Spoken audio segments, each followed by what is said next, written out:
get a good recording. There, we have it on. If we have it, we will be happy to either forward it or put it a place where everyone can find it on the craft website or something. So we'll see with that, but there are no promises.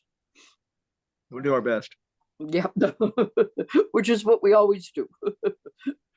Yeah. Is that saying, what do? I do my best. We'll keep working on it.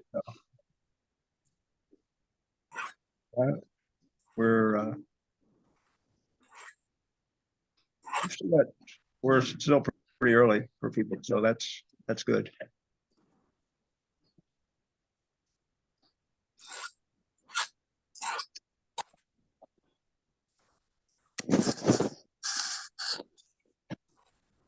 I want everyone to know this is cranberry juice and club soda. It is not red wine. That's later.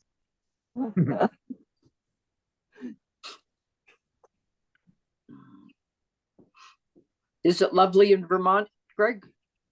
A little cloudy today, but beautiful. Getting better and better. It's beautiful here in North Carolina. We have had a beautiful October. Good. Foliage is a little bit late up here this year. I think it's 76 right now. Close to 70 here, I think. Yeah, actually. That's good. Going to be down in the 20s in a few days, they say. Yeah, so. I know. I haven't got all my plants in yet. Tomorrow, over the weekend.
Sandra's here.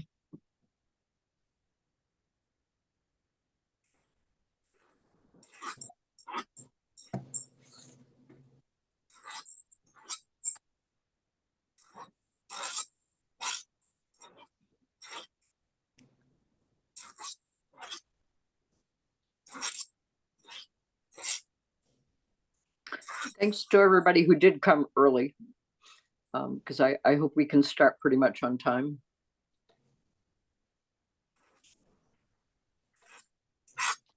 If anybody has any conversation they want to start, go right ahead.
Hi, Julie.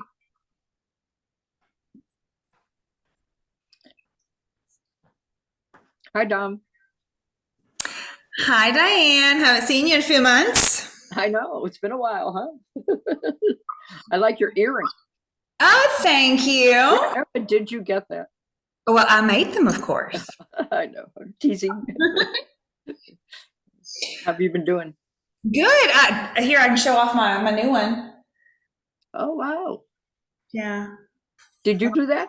Yep, that's my new piece. He just got finished the other day, so he's hanging up. He just got photographed, so he's on the photography wall. Good. Good. How's your business doing? I can't complain except about Philadelphia, right? Right. Yeah. Yeah, we're in the peak of the season right now for retail, so it's That's right. Everybody's busy about now. Mm-hmm. Yeah, we're in Nashville this coming weekend, and then Houston the following week, and then Richmond the week after that. So it's one right after the other right now. Yeah, good. How about you?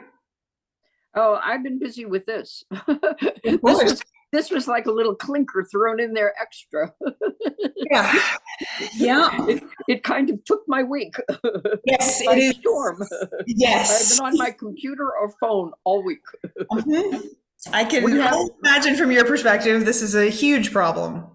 Yeah, well, and we're happy to try to be of some help to everybody. We have 70 people signed up for this Zoom. Now we will see. I know not everyone can make it, and I still hope to start pretty much on time. So obviously there have been people that have had lots of questions. Yeah. Not that we have all the answers, mind you.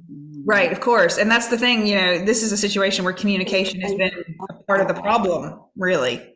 Right. Yeah. But at least we were trying to provide one place where people could hear things. Hopefully we will do this again. We'll let another week or so go by and see what transpires. You'll see as we get through this that people have ideas, and Who else for transcript? we can meet again. But at least it's one place to act as a clearinghouse for information, which is probably better than just Facebook. Yes, yeah. Not that there's anything wrong with Facebook, mind you, but No, I'm super glad that the group exists because otherwise I wouldn't have found out until today. right. So, yeah. Well, you should have got an email from us, Dom. You're a member. I got an email about the Zoom.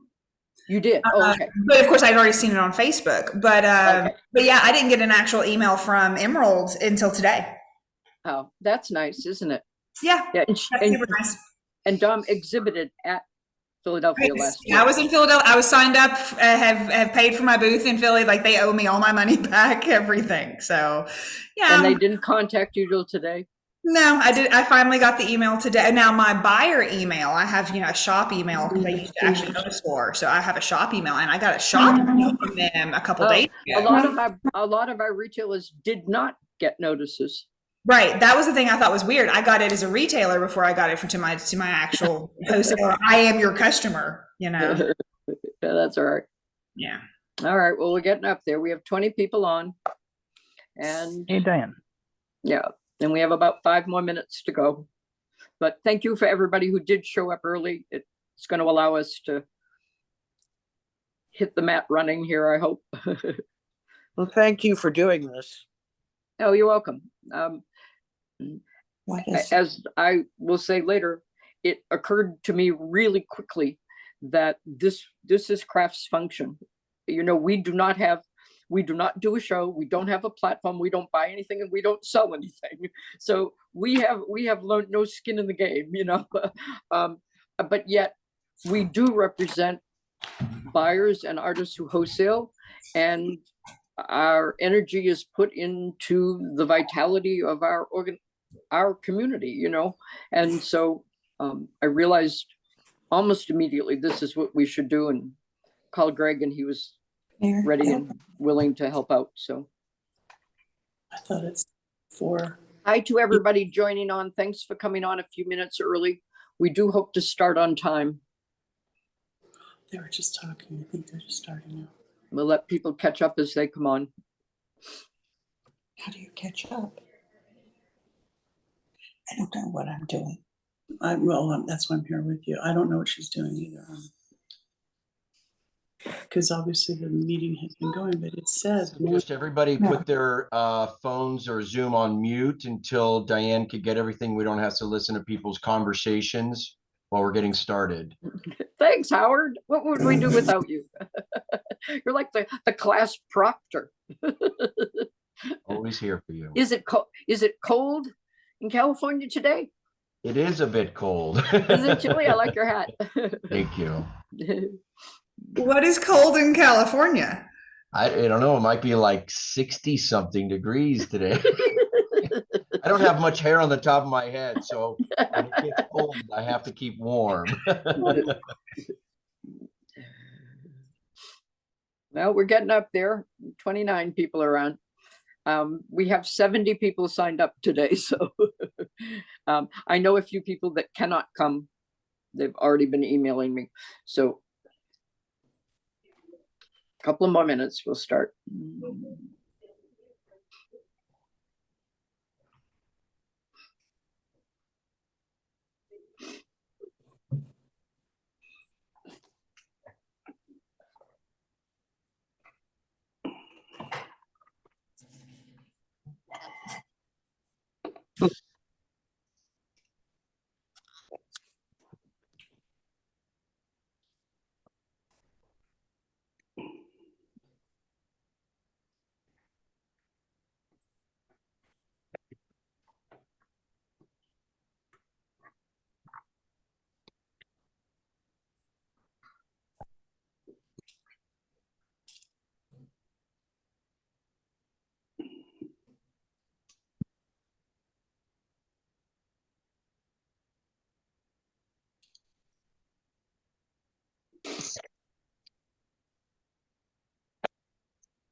All right, it's just entirely too quiet. And Annette. Oh, I can't Nice get this to thing see to work. We have been chatting, but we knew you were coming on, so we wanted to stop talking about you. Just kidding. Mine is not working. Something's working. We're hearing you. Okay, that's good. Who is saying it's not working? Mark Rosenbaum. Hmm. We can hear you. Okay.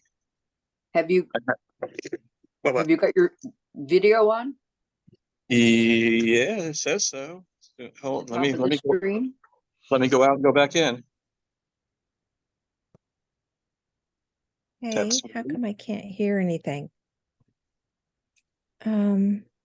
Oh, because it's going to my Bluetooth. Mine isn't going through my Bluetooth for some reason. Okay. Is it? It says No. on. Or maybe I have muted. Shoot. I'm gonna wait, give it one more minute. We're up to 40 folks on, which is terrific. But I think we have about 30 more to come, so I don't want to have to repeat too much. We'll give it just a few more minutes. I guess that's a no on me being on video. Technology.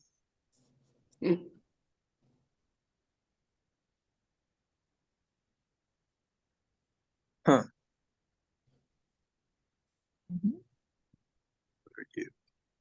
Mark, Yeah.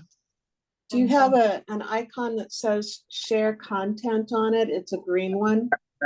I don't have an iPhone. I have a what you call it? An iPad. No, I'm on my phone. Oh, okay. Okay. Android. I had one that said that I'm on an iPad and it said share content and it was green and I hit it and my image came up.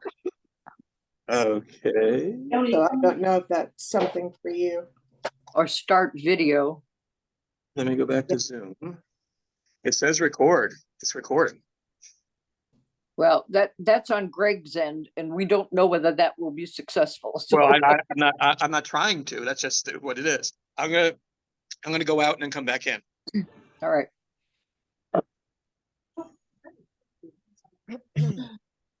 Diane, can you hear me?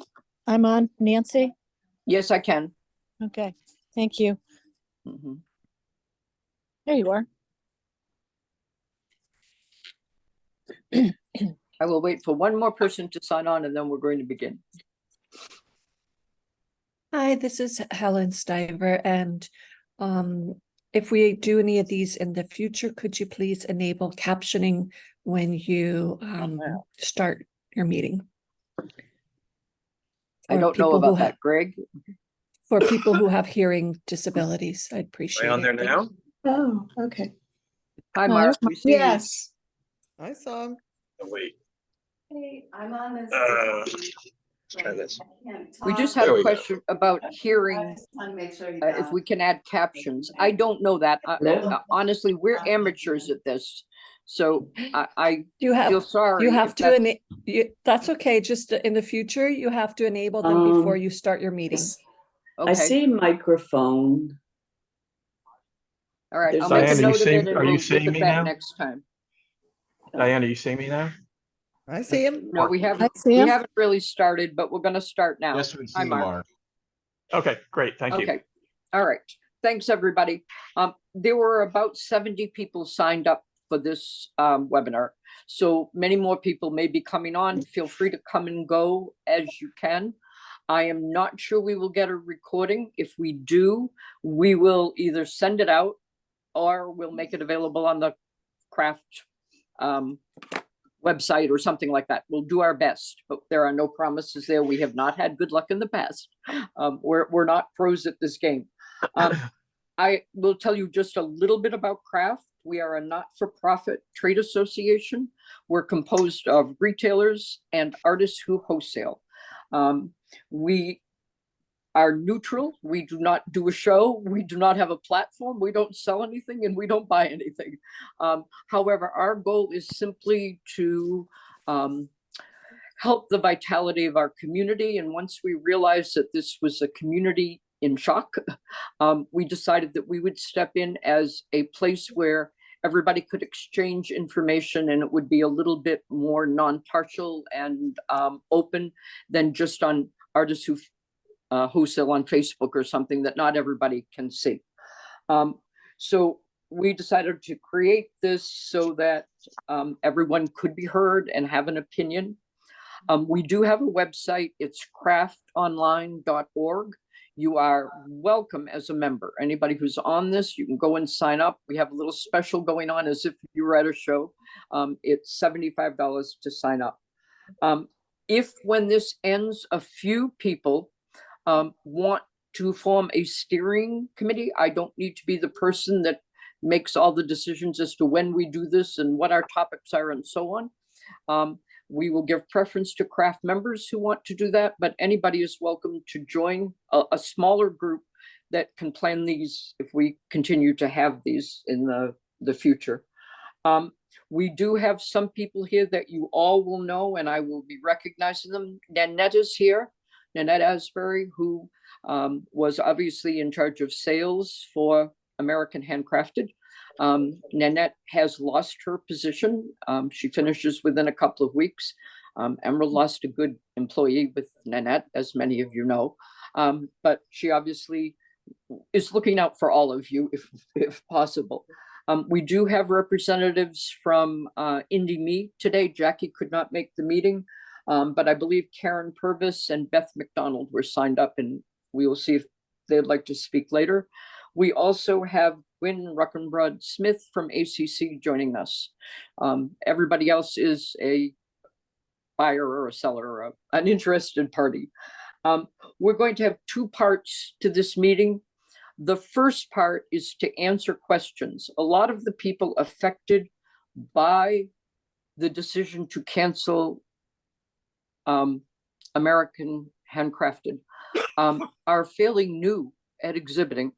Last year might have been their very first time at the show, or some people had just signed up this year and have never done that show or any other show. So here they are just a few months before a show. It really was horrible timing. We're not here to bash Emerald and Emerald's decision. It's water over the dam, it's done.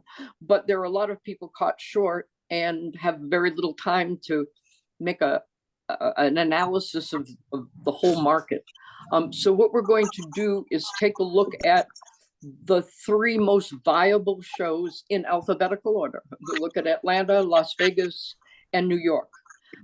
And you can ask questions if you want, but I would like Howard's face has been on here. Howard Schwartz has done all of those shows. Howard is the one person that shows up everywhere.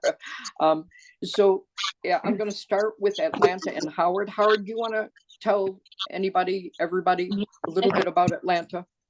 Yeah, hi, everybody. I just want to also add the potential of the Philadelphia gift show in that mix. Okay, we can add Right, that. just for topic of conversation, because they've Okay. expressed an interest in I'm going to put that on the second part, okay? Okay, good. We could talk about because that. our second part is going to be new ideas. Okay, good. So the Atlanta show, what's great about the Atlanta show is they have a very dedicated and decently robust, handcrafted, handmade section. It brings in quality buyers. It's something that you would see at a normal, decent, large size gift show, similar to what you'd experience at New York or any of the larger shows that we've been doing for decades. What's nice about Atlanta relative to New York, as an example, is Atlanta is a much more affordable place to do business for buyers and sellers in terms of hotel, transportation, shipping, et cetera, et cetera. It's really the largest, it's the last of the large shows. Nothing against what they're trying to attempt to do in New York, but it's not a large show. It's a regional show at best right now, and reduced to a pittance of what it used to be. Atlanta is still struggling to get people to come to the show, which all the shows are having, but it has a really beautiful curated, handcrafted section. It appeals to a broad buyer. It has high end, it has mid and low end products within inside their handcrafted section. They also have a Made in America section right diagonal from the handcrafted show on the same floor. So if you like I chose to be an American made or Made in America at that show, because I was at Philly Handcrafted and I was at New York Handcrafted, and I just felt like I needed a diverse customer base. But if you choose one or the other, I'm happy to make contacts and introductions. If you don't know who those floor managers and section managers are, I'm pretty confident both of those sections have space. I haven't had a direct conversation with the show management in terms of their accessibility and viability of bringing a large group of people in. But it's the last of the large shows. All right, I will add that at the end, when I send notes to everybody, I will put in the dates of Atlanta, and I will put in the salesperson, Grace's email, so you can directly contact her for the handmade section. Is there anybody else? Lori Eskenazi, are you on?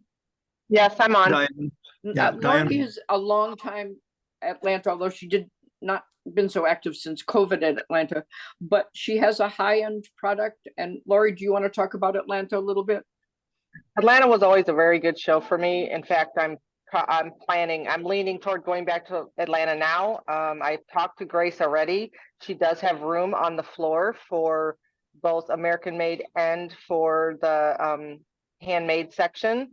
And she really has expressed the interest in trying to curate it so that there is really a stronger presence of truly handmade for smaller makers also, not just big makers. So that I think is really great, and it's really positive. She works really well with the people that are on the show floor. And she's trying to do something to make it a good, strong show, I think. So I'm really, really close to signing on the dotted line to go back for this year. for January. Because I think it'll be a good market, and it is a good market as far as like Howard said, it's more affordable than going to New York. I think the square footage right now is at like $41 a square foot. But if anybody wants to talk to me about it, you can feel free to reach out, and I'd be happy to talk to you about it and my experiences. Yeah, and I want everyone to know that Howard and Lori, between them, represent both a more moderate price and a higher price product. So you got an idea there. Atlanta is a 5-day show. Okay, just so you all know that. So it takes a big chunk of your time. But does anybody else have a question about Atlanta that they would like answered fairly quickly by someone? I do. Go ahead. So I'm in a position of, I don't know who else on this forum right now does fiber. And my experience is that in-person shows are super important to me, because unless people can touch what I do, I have very little new business online. I have repeat business online, but not new business. So for the two of you who are talking about the Atlanta show, do you have any idea? I don't know if you'd even be aware of this, but any idea of a presence of fiber there? On the handmade floor? Yeah. One of the Philadelphia exhibitors also sold in Atlanta, the silk, begins with a K. Kavita. Yeah, Somebody help- Kavita. Yeah. Yes, Karita. Yes, she Kavita. sold in Atlanta. If you want to touch base with her personally, she might be able to help you. Okay.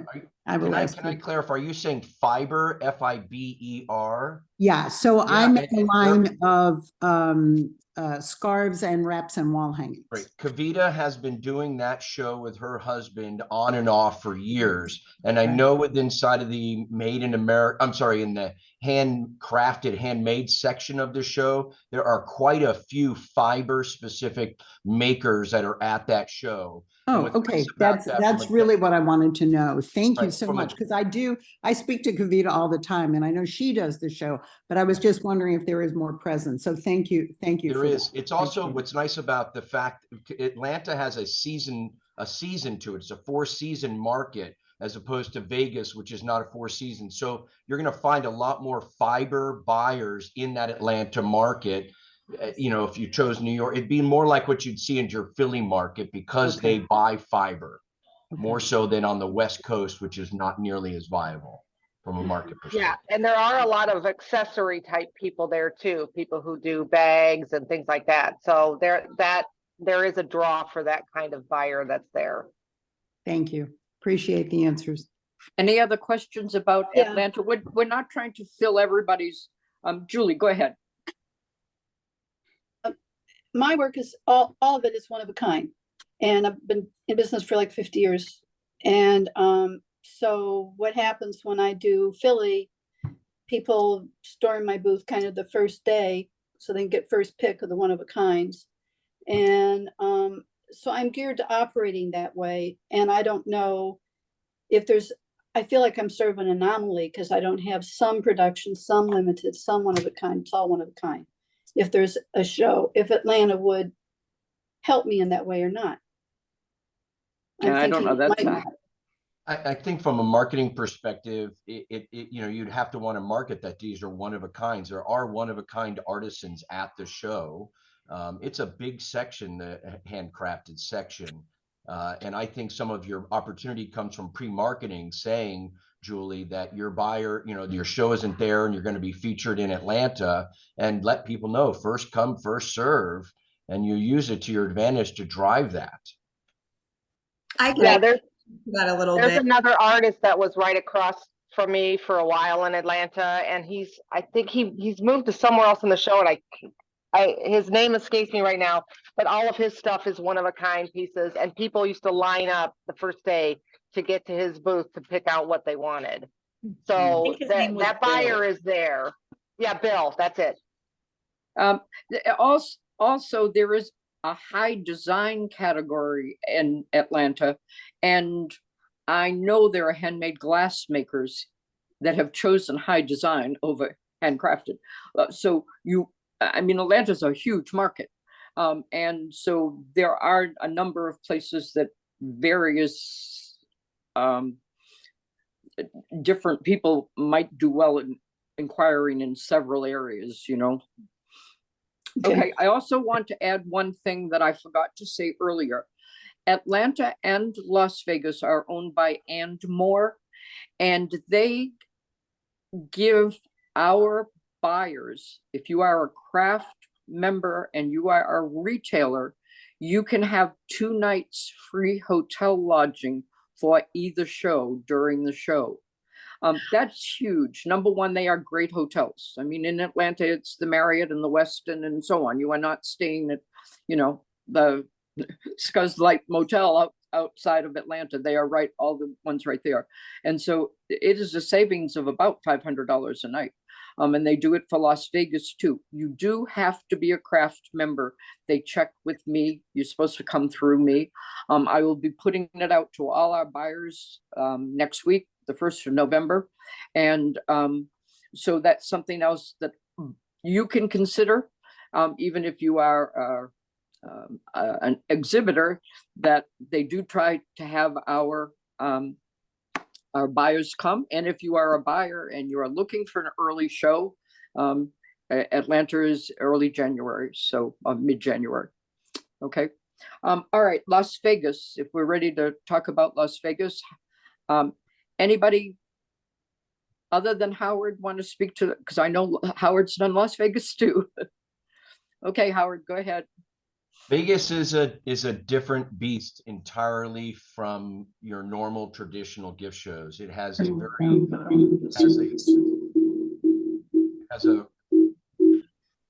it has a regional buyer. You're going to get the West of the Rockies buyer at that show. You get a little bit more of the tchotchke buyer. There are certainly, I've written with a lot of spas and destinations at the show. It's not the same type of market that you'd experience from the old days of New York or even the current days of Atlanta. It's actually a very small, reasonably small size temporary show floor that is filling up. They have a handmade section, American made section. They're very, very, very particular about who goes in and out of that section. But because the show is all in one room, even if you weren't in the handmade section, you are going to get everybody to walk by your booth because it's a decent enough size show, but the room that we're all in is manageable enough that every buyer is going to go zigzag through. It's a very linear show as opposed to Atlanta, which has these dead end corners. The Vegas show is an easy navigable show. Pros are it's very inexpensive to stay there, reasonably inexpensive to travel in and out of there. The accommodations and accessibility for makers, POV is relatively easy if you want to do something like that. It's a good show. It's just a different type of buyer than if you're used to that East Coast buyer. This is a very different type of buyer that you would not normally see for a variety of reasons. Those are probably my 2 cents on the show. It's a good show. People write a lot of business. But you have to just know that it's a different type of buyer. And I'm not so sure it's always that high end. I'd be more nervous and careful about high end in that show. And the uniqueness of it, it's just I don't want to, the buyer mentality is just different from, I want to say cultured, and that's probably not a proper word to say, buyer that has a greater appreciation for the craftsmanship of our community. Las Vegas used to have pavilions that weren't attached to the main show area, but they built this new expo center. The buses pull right in front of it, and it's a big, new, bright building. And so the space is not what it used to be. Dom, sorry, I didn't mean to step on you. It's okay. I was just wondering, Howard, have you done the IGES show that Emerald is pushing us at? Of course I have for years. One of the very early days. It's a heavy souvenir show, heavy destination driven show. You're going to meet, like if I was to be blunt, you would literally meet people that are so wealthy because they own a cave business, and you just have no idea because they're from the South and they've got a ton of money and they're looking for their swag and tchotchkes. The IGES show is a souvenir heavy show. They're trying to make it a broader market, an American made. They're trying to sectionalize it, but the buying market is so heavy destination souvenir. All the zoos, all the aquariums, all the caves, all the rock jocks, all that demographic. If you have a souvenir specific product, it's a good show. It's a big show, but they have two sections. Dom, you've done IGS. That was actually what I was going to ask, is if I've done IGS, you're talking about the buyer you see in Vegas, and I was wondering, it sounds like a similar buyer to IGES. Is that what you're trying? Right. Yeah, comparable, good analogy, but even further on the spectrum of the lower, cautious lower end, I would say, tchotchke, lower end, more souvenir type of product. You could go to, so there's the Gatlinburg show, which goes at the same time. That appeals to a little more of the broader market than the general IGES show. But it's no way whatsoever going to be a replacement, or it's only an additional market to try to figure out how to navigate. It's not one where you'd go from Philly to IGS and feel like you had a home. Someone just asked who runs Las Vegas. Both Atlanta and Las Vegas are run by Andmore.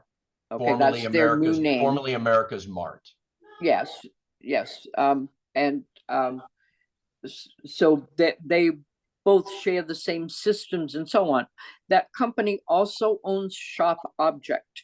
And I will just quickly address Shop Object myself. Is there anyone who has shown at Shop Object in the group? Yes, that's right. Andmore. That's the name of the company. They just changed their name to that in the last few months. Shop Object is a new, relatively new show in New York City. It was founded by a rep group, Aesthetic Movement. Jesse James is the owner of that.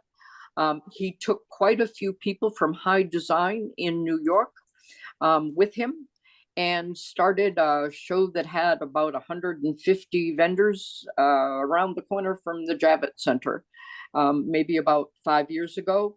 The next show, he expanded it to 2 buildings and ran a little car back and forth to transport people, and then moved to Pier 36, not the old 90 piers that New York Now used to use, but to Pier 36.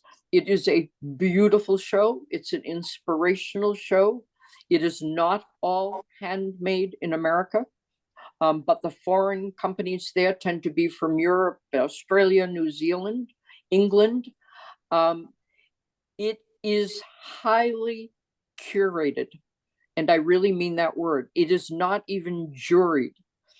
So a lot of people do not fit their aesthetic, which is young, contemporary, and kind of hip. It is an expensive show. It's expensive to do, but they are wonderful to their exhibitors. There's no pipe and drape. Nobody wears a name tag. The food is good. I mean, like literally the snack bar, the lunch, the soup is homemade, the cookies are homemade. It's wonderful. They have big parties, and everybody I know that's in that. It is also owned by Andmore, but Andmore does not touch it. Jesse James and his crew is still running it, and they pray that it still remains like an indie show. If you're in New York, it runs concurrently with New York Now, and you should see the show. It's not right for everybody, not right for every buyer or for every exhibitor, but it is an excellent show. It has a young buying population, by the way.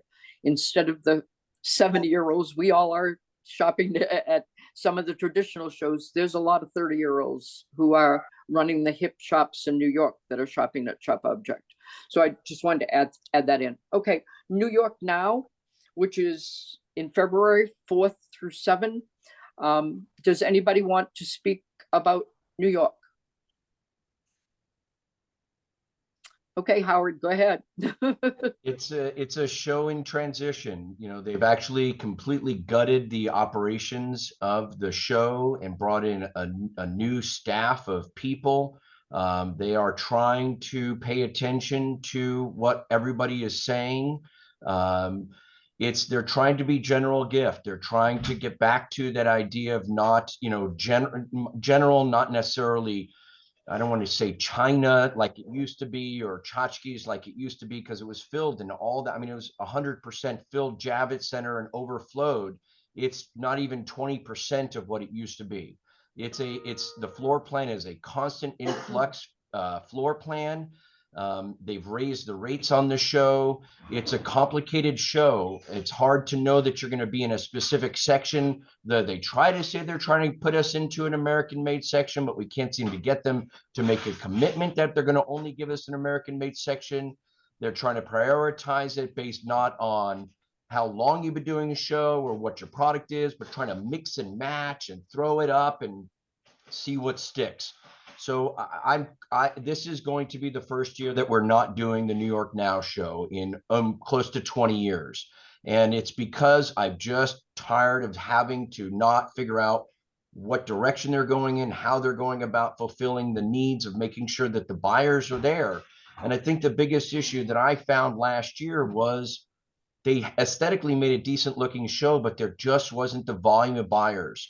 And so when you're spending as much money for that show as it is, and it's probably the most expensive one because of all the additional costs, it becomes prohibitive. It's not something that I want to tell somebody not to do. It's just something you have to go in with a cautious eye. The February show is by far the stronger of the two shows over the summer. I wouldn't wait to do the summer.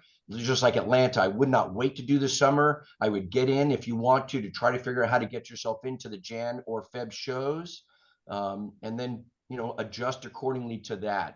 Go ahead, Diane. I would just say also with Atlanta, they do want you to do both shows. You only sign up for one, but if you get a good placement, you might lose it if you don't do summer. That's a great point. Even to the extent where New York, when we spoke to New York people just a couple of days ago, there was no guarantee of any consistency of your booth location. If you were in your booth like this winter, there's no guarantee that you're going to be in that same booth even this summer or any booth after that. It's just a very influx show trying to reestablish itself, market itself.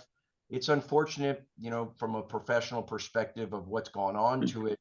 They're trying to get back, but it seems regional, where Atlanta seems global. Yeah, it's more stable. Yeah, the only other, if I may, Diane, the only other thing that I find a bit frustrating with New York is one of the things that they spent a lot of time on the last couple of few years was finding global handmade people.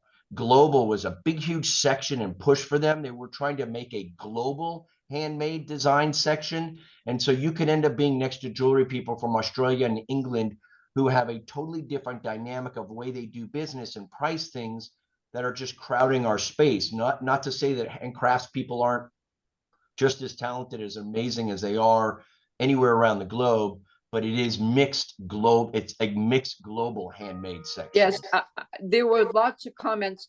Fern, are you on the call? Fern Solomon. I know she went. Yeah, I'd love to speak. Go ahead, Fern. I'd like to speak on my buyer's experience coming to New York this time. Of course, hadn't been to any shows from the pandemic, and so was very much looking forward to visiting New York. And the first thing that they handed me was the exhibitor card. It was a card that folded out, and there were all these different colored flags on it from all these different countries, but there was not a single American flag. And so the first thing I did was I talked to them and I said, excuse me, I only buy American made. How am I supposed to find my makers? And they said, well, we've divided it by category, home, lifestyle, jewelry. And I was like, are you serious? And they said, yes. And so we did the entire show, and it was rather traumatic for us, because if the first thing you have to do in a booth that you don't know is ask where it's made, the recipient gets defensive. And we don't mean it that way. It's just how we buy. We buy American made. And so it made for a very rough experience. We did every single aisle of the show. I'm telling you, the show looked great. Lots of hard walls. And there were these little incubator sections with younger companies. But if in Philly, I typically wrote about 24 to 30 orders, and walking the entire shrunk down New York gift show and being rather traumatized by having to ask everybody, I did 7 orders at the show. So it was coming from California.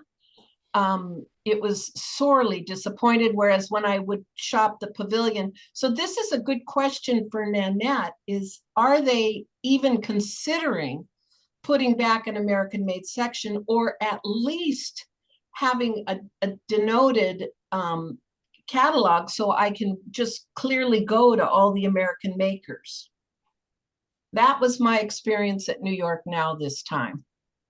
I don't want to get too deep into what the company is deciding to do. I'll say I don't necessarily agree, but I don't have a very big voice with that team. I love New York Now. I would have loved to become part of that team and help you all feel acclimated there, but that's just not how it's going. I don't know if they're going to do that, where they're going to note people made in America. It makes so much sense. They're definitely not grouping American handcrafted exhibitors together. I can tell you that. I'm sorry, I don't have more that's positive on that. Yeah, the show director indicated that he would make call outs, whether it's a floor sticker in the front of the booths for the American made makers, or put us on their signs, or some sort of demarcation. He did extend that he would do something like that so that you could differentiate the American made makers. Oh, thank goodness. Be a voice, like really get on him and make sure he really does it. That's all I can say. He made the commitment that he would do. Bit detached. Yeah, he made that commitment. So if anybody is interested in signing up, by all means, reach out to me. I'll put you in touch with him, and we'll make sure he stands by that word that you have a call out on your booth at New York. Somebody just put a question up, and they said they'd like to hear from some more buyers that have gone to any of these shows. Is there another buyer that would like to speak about any of the shows? It does help exhibitors to know what the reaction is of the audience that's there to buy. Any other buyers want to speak? Okay, you're losing your chance.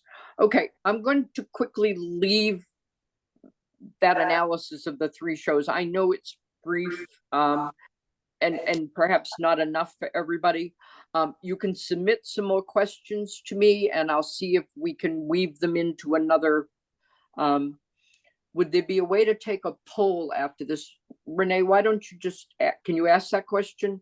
I couldn't see it in total. She's on a phone, so I don't know.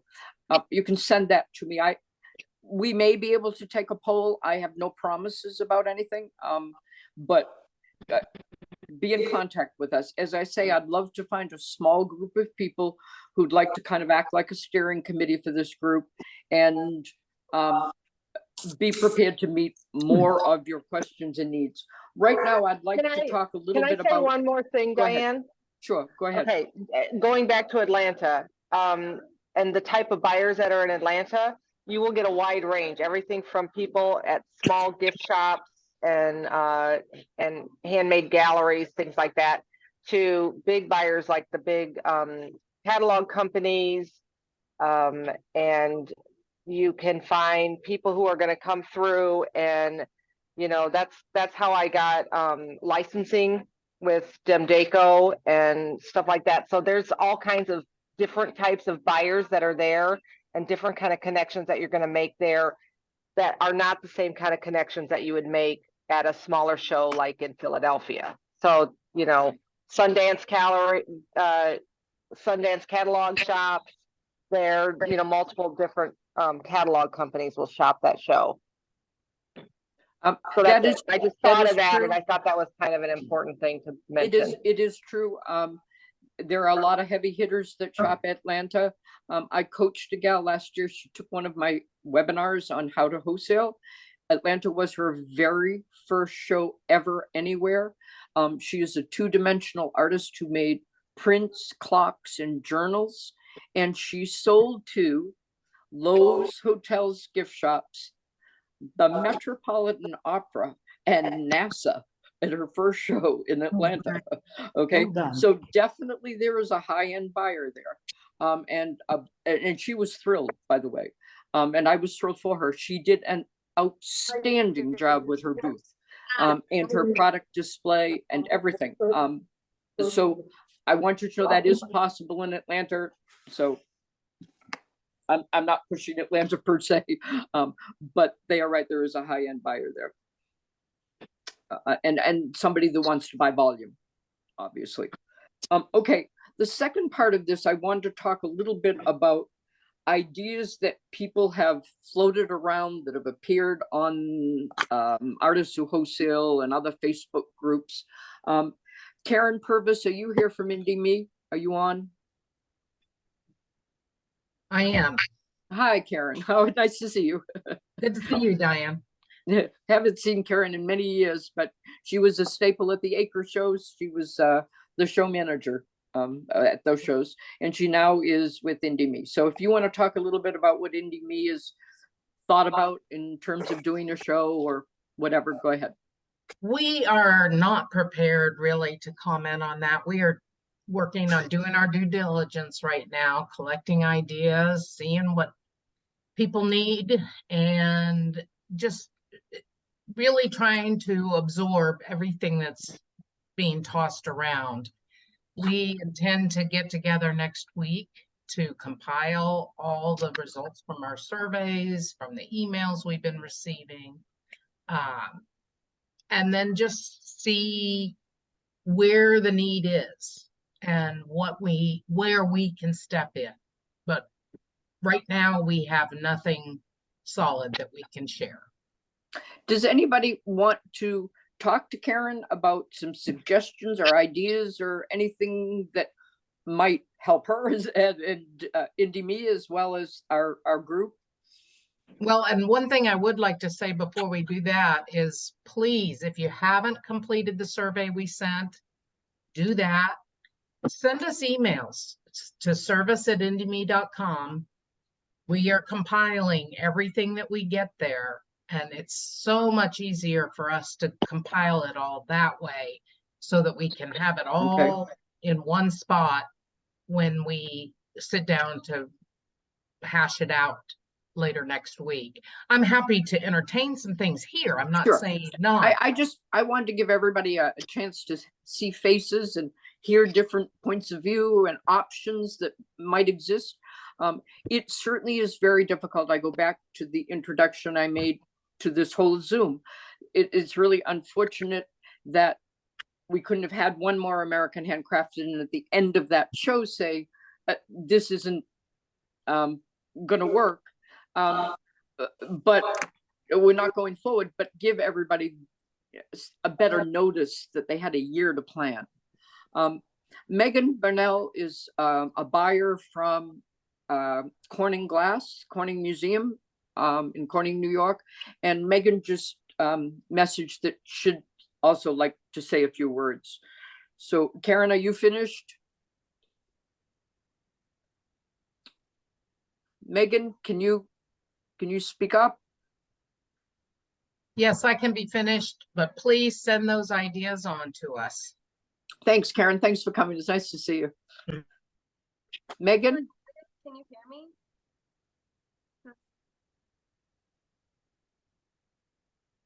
Megan, are you off your mute?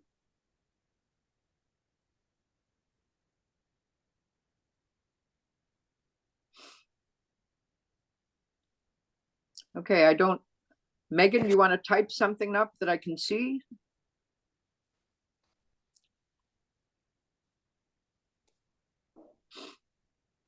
Okay, well, I'm going to move along. Megan, there she is. Oh, here's somebody else. Besides the Las Vegas show, what other show? I can't get the whole message here. Olive, do you want to just ask that question? What other Hi. shows? What other shows have folks attended that are west of the Mississippi River? I do the Vegas show. Okay. In a showroom, actually. But what other shows are available that are out here on the western side that people like to go to? Well, It's- nobody, you don't have it's to a- like to go to it, but I It's a great question. There are not a whole lot of shows on the West Coast anymore. Obviously, Seattle disappeared and San Francisco disappeared. New York tried to do a San Francisco Now, and that has been disappeared. Fern, do you have any? Fern is from California. Fern, by the way, those of you who don't know her, she has owned 2 stores and she has 2 wholesale lines. So she straddles both communities, and she's been in California, forever. Yeah, the noted greeting card association has come in and settled in San Francisco, and they're doing a show in April. And New York Now decided to co-join with them and do San Francisco Now. It's just a very tiny little small show. It's on a pier, and so half of it was greeting cards and half of it was a mixture of the San Francisco, the New York Now kind of gifty stuff. And I mean, like, not too much, there's just not too much to see there. San Francisco, New York Now pulled out of just the last show they pulled out. And so the Greeting Card Association, which their show is called Noted, they have decided to continue with the gift area, and they're calling it Gifted. And so you can get a booth there. It's just very small, but like, if you're in the area, I would say it might be worth it. I think Howard might have done one of the shows there. Yeah, we did all of the shows. All Yeah. No, and it was a Howard is small a glutton show. for Did punishment. you write any orders there? Because it didn't look like there's very many people. Yeah, no, we did well there. The first year, it was not a very well attended show this last year. It really fell off the end, and that's why I think New York or Emerald sort of took off from it. It is now Gifted and Noted. It is really heavily pushed from the stationery business. If you're local, and you don't have all the airfare and the hotel and all those other things, it's a beautiful show. It's in an incredible location. It's not very expensive. It's strange because it has like 6x3 booths. So it's just an odd, eclectic, creative show that you just have to say, I'm not following any of my normal formula. But we actually did decently well at the show. Okay, I need to move along because we're heading for about 15 more minutes here. Megan is unable to unmute. Megan, if you want to send me a message afterwards, I'll add it and some suggestions or whatever. I will be able to add that on. Right now, somebody also sent a message that ACC is making some plans, and Gwen is here. And so I'm going to, Gwen, are you with us? And can you tell us a little bit about what you've been up to? Sure. So as you all know, ACC stopped doing wholesale as part of their shows in 2018. And we've not brought back wholesale for our shows and had actually no intention to. But with this cancellation of American Handcrafted, we've had quite a few people reach out to us, both buyers and artists, to see if there's ACC could do something, whether it's something that kind of is a new addition to our show or something that just substitutes for a Northeastern regional wholesale trade show that focuses on American and made and crafted products. And so really what I'm doing is we're in the exploratory phases to see what might be possible. If anything would be possible, we would be adding a wholesale section to our current retail show. The dates of that show are March 15th through the 17th in Baltimore. And I guess really what I'm looking for is to hearing from you all if that seems like something that might be a good solution to the elimination of the American Handcrafted Show for now, until, you know, other organizations that are kind of more suited to hosting wholesale shows. And so, you know, that's something that we want to kind of gauge, because we couldn't move forward without a break-even scenario, and that break-even scenario is 100 to 150 artists and 10 by 10 booths. Those booth fees would be the same as the fees that we charge the retail section of the show, happen the same hours and the same days, which are the 15th, 16th, and 17th. So Friday, Saturday, Sunday, and we would give buyers a code to be able to get a ticket free of charge. They wouldn't have to pay the $15 to come into the show that the general public does. So yes, I just kind of wanted to see what this conversation was about today, gauge some interest to see if it's worthwhile kind of doing that. And certainly I'm open to working with other organizations, but just there's an opportunity potentially there, and we just kind of want to do our due diligence, like Karen at Indie Me, to make sure that, you know, if there's an opportunity for us to offer support, you know, what that might look like and what you all would be interested in. We've already had about 5 people flip up yes. I see that. They're excited about the possibility. I did speak to Gwen yesterday, last night, yesterday afternoon, and she told me a little bit more. Basically, they are looking at 2024, March 15th through 17th. They are not saying that this would be permanent forever, the same arrangement, because they're gonna this year just, you know, try it once, and they have to work within the parameters they have. But they have an extra ballroom that they were going to be using for loading and storage and so on. The convention center, as I understand it, Gwen can pick up on this, has given them virtually no charge for that, because they're not showing anything. But there would be a charge when they turn that into a sales area, and they don't have a definite number back. And Gwen's working on that and can expect it. Gwen can say a week or so. However, somebody put a question up, what is the cost of ACC? Gwen feels that it would probably be less for most people than American Handcrafted was. You want to speak to that, Gwen? Sure. I don't want to put words in your mouth. No, that's fine. We would charge the same booth fees that we charge our retailers and the retail section of the show. It's $1,500 for inline 10 by 10. This does not include pipe and drape or electric, but I can tell you pipe and drape runs about $290 to $350, depending on the kind and color and the size of your booth. And then electric is $110 for a 500 watt drop. And then drayage would be, if you're shipping, the shipping and drayage would be worked through Shepherd. Shepherd's our decorator for that show, so their costs, you know, they have separate costs for that. But we do not use carpeting in the aisles. We do not require artists to have carpeting or any kind of flooring in their booth. So that's an option that you can choose to have or not.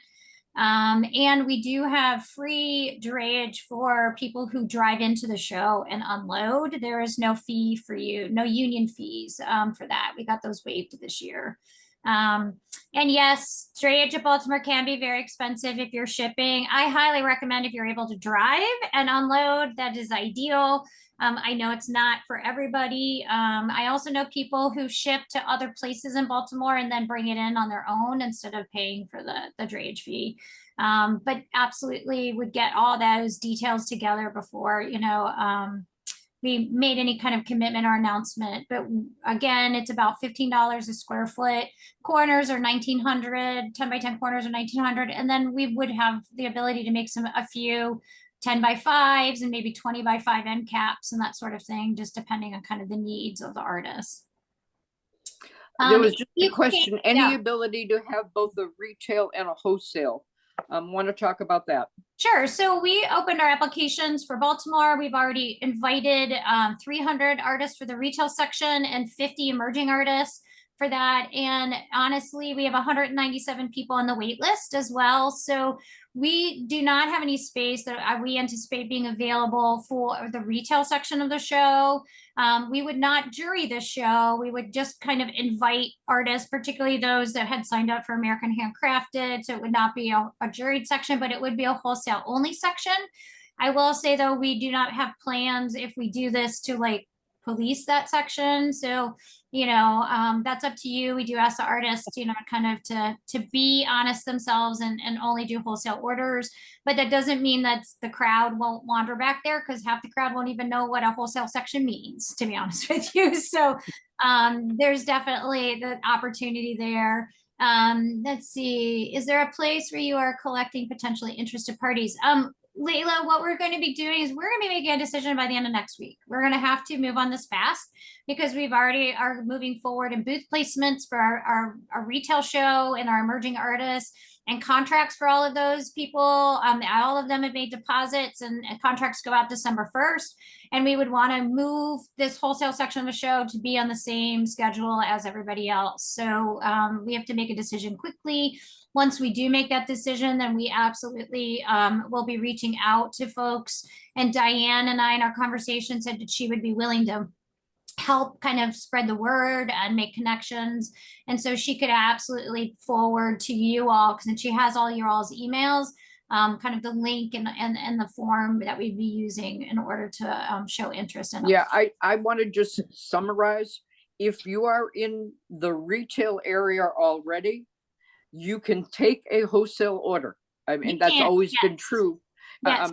If you all know the history of ACC, they used to be wholesale days and then retail days. They eliminated the wholesale days.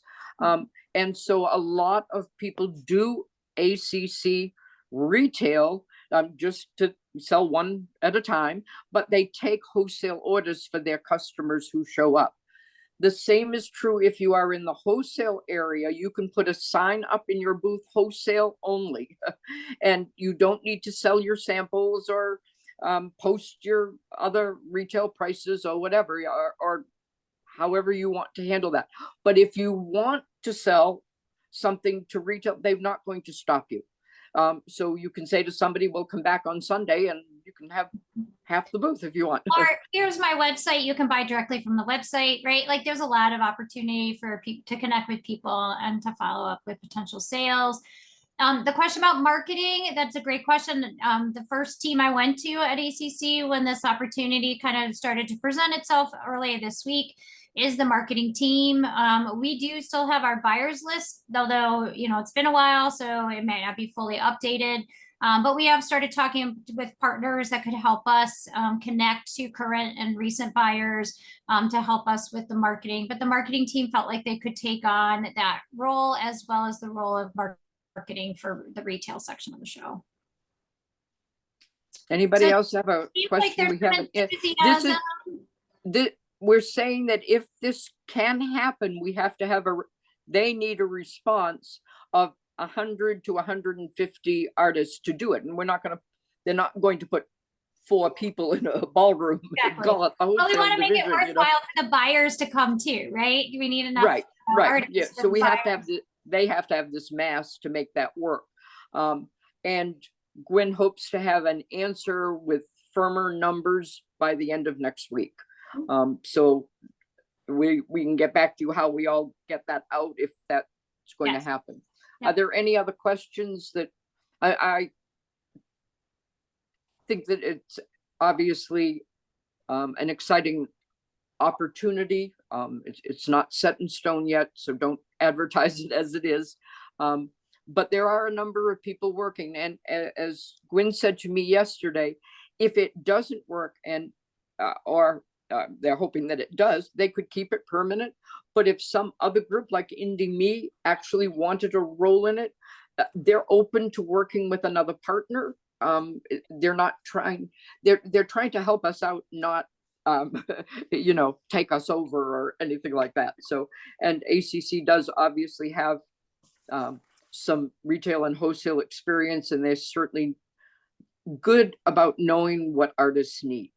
They are focused on the maker as well as the buyer. Anything else for Gwen? No, I just really appreciate the opportunity to just throw this idea out there and see what people's reactions were. So thank you all for the input. Okay, we have a few minutes left. Howard, you mentioned Philadelphia Gift. Have you been talking to them?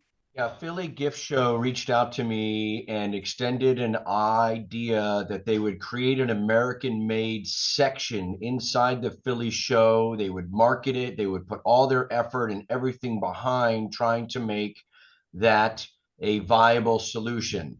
And that's from the show people. The caveats are it's during the New York Now show. So if you are doing one or the other, you'd have to do one or the other. It's a small show. It's a regional show. The people that have done it are typically those local maker buyers. And it's not always necessarily been the most beautifully aesthetically laid out show. It's in a stranger location, not at the convention center, but they're willing to put in whatever effort and energy it is necessary to make it something viable. And it's around the same time that our normal American Handcrafted Show, but it'd have to be something we'd have to work as a consensus. It just doesn't make sense to piecemeal that up. So I put that out there to the community that we can discuss, but the idea would be to create a section very specifically at that show for us to have, and they would specifically market it and do everything they could to make it a prominent placement and a prominently attended show. And they wanted Kim me Meganson just asked if that was the show in Valley Forge, out by Valley Forge, and yes, that is the show. Philadelphia Gift has been around for a long time. long time. Does anybody want to speak about the show or say anything else or ask Howard anything else? I've had artists who have done the show for years at Philly, and they've done quite well at it. It's it's regional, so it'd be interesting to see if they could really garner the larger, broader, bigger galleries and museums and destinate, those quality American-made buyers. Aviva, I didn't see the end of your statement. Did somebody else see the whole end? My iPad doesn't. Sorry, I know people who have done it. The gift show has tried having a handmade alley, I think they've called it in the past. And I've watched the show when they had it, and it was sad. And the people I know that have done it said they could not compete against the imports. The buyer turnout was not impressive, and the buyers who did turn out were only buying the imports. They'd write a few orders, but not worth the expense of the show.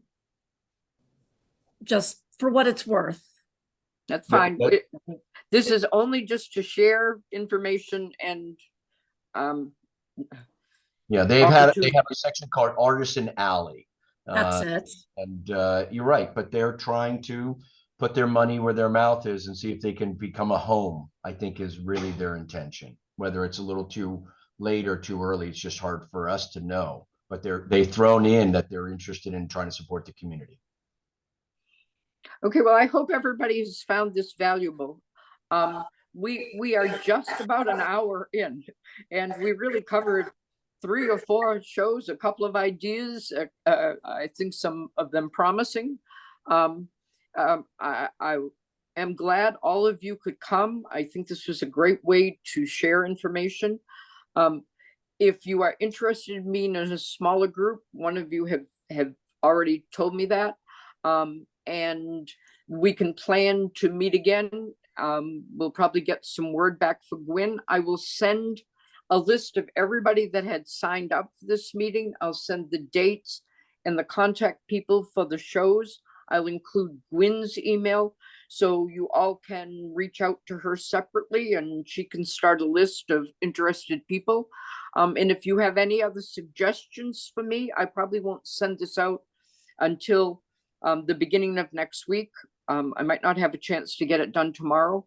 So you have a chance to get to me, and I will add this to what I send out next week. Okay. I thank everybody for coming. Yeah. This was great. Great to see everybody's faces live. Really wonderful. Wishing everyone good and well. Nice to see everybody. Yeah. Thank you all. Thank you, Greg. Greg, It was so Greg good to see everyone. Greg is really busy in his shop. And so for him to, I know other people were saying the schedule wasn't good. It wasn't good for Greg either. And it's hard to find one time that isn't somebody's after school kids or in their store or whatever, you know. But I thank everybody that participated and everybody that came with so much good information. We're all grateful to you, and we do want to find a way for the craft community to stick together. And that's one of our goals. So thank you all. Have a good day. Thank you, Diane. Thank Okay. you, Diane. Bye-bye. It was Thank great to see you. everybody's face. Yeah, nice Thank to see you, Kim. Thank you. Thank you. Thank you, Diane. Okay, I'll be in touch with everybody. Thank you so Bye. much. Bye-bye. Bye. Greg, thanks again. I'll see what we can do as far as the recording goes. Yeah, and I'll try to get back to you about that too. So we'll be in touch. Okay. Okay, thanks, Ted. everybody. Good job, All right. everybody. Thanks, Tony. Yeah, it was a good job. Good job by everybody. Thank you. Yep. And Diane, I sent a message, but I'd be happy to work on a small group if Good. that would be helpful. Okay. Thanks, Kim. Thanks, guys. Yeah, I'm trying to get a couple of artists and a couple of retailers, so keep it about 4 or 5 people. Dominique has also said she's interested. I think maybe one of the Shapiros are interested. So we'll see. And if we can get, a couple of exhibitors and then it'll just be good for ideas on how to disperse information, because this will be all over Facebook later tonight, Yeah. with varying degrees of accuracy. Keep me in mind. Thanks so much. Oh yeah, thank you, Kim. You look great, by the way. Oh, thanks. For long hair. Long hair, yeah. So, Okay, good we'll to see you. soon. Thanks. You too. Bye-bye. Thanks for everything, Diane. And Thanks, Tom. if you need anything, say something. Are you doing IGES this year? I am not doing IGS. I am doing the Houston Nutcracker. Okay. It's supposedly the largest retail show in the country, so we're going to see if they're lying or not. Okay. Back, but it falls the exact same time as IGS, and I just didn't do as great at IGS as I had hoped. No, I know you did. I convinced Dawn at IGES to do American Handcrafted. Now, I want you to know, at that time, American Handcrafted was chaired by the same person that chaired IGES, and she didn't go around and try to sell her show. I was going around trying to sell her show. You were a better salesperson for them. That's the worst part. Like, you were doing a great job for them, and they really let you down on this. Well, they let the whole community down, not just me by any means. Okay. Absolutely. Okay. Well, thanks everybody. Thanks. I'll be in touch. It's a great meeting. Bye-bye. Bye.